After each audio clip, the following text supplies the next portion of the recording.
Loro hanno vinto il cancro e poi con forza hanno deciso di mettersi in gioco e ricominciare una nuova vita correndo una sfida oltre i propri limiti.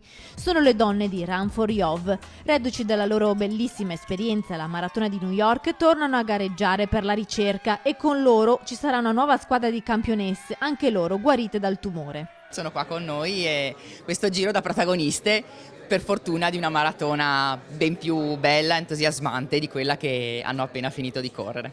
Doppio obiettivo, doppia squadra, pronti a correre Valencia a novembre e poi la Maratona di Londra nell'aprile del 2018. La prima squadra è stata l'esempio che ha dato la forza ad altre donne che ora, dopo la malattia, sono pronte a combattere ancora. È un messaggio di speranza, è il messaggio che dice si può ricominciare. Insieme a loro ci saranno i medici dell'Istituto Oncologico Veneto che le hanno curate, perché il legame di chi ha vissuto la malattia dai due lati della barricata rimane anche dopo la fine di un percorso.